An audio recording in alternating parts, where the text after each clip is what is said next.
এই বাড়ে তুই তো ভালো মাইয়া ওরে এক গাদি তুই থাকবি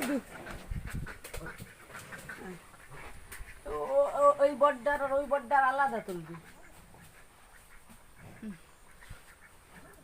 আর এই ছোট দুটোর আলাদা তুলবি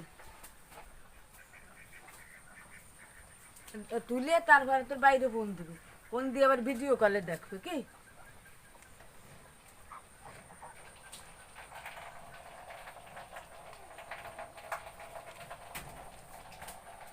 সম্পূর্ণ উঠেছে ভালো বাড়ি নেই রেখেও কি দেখে দাম কি দেখি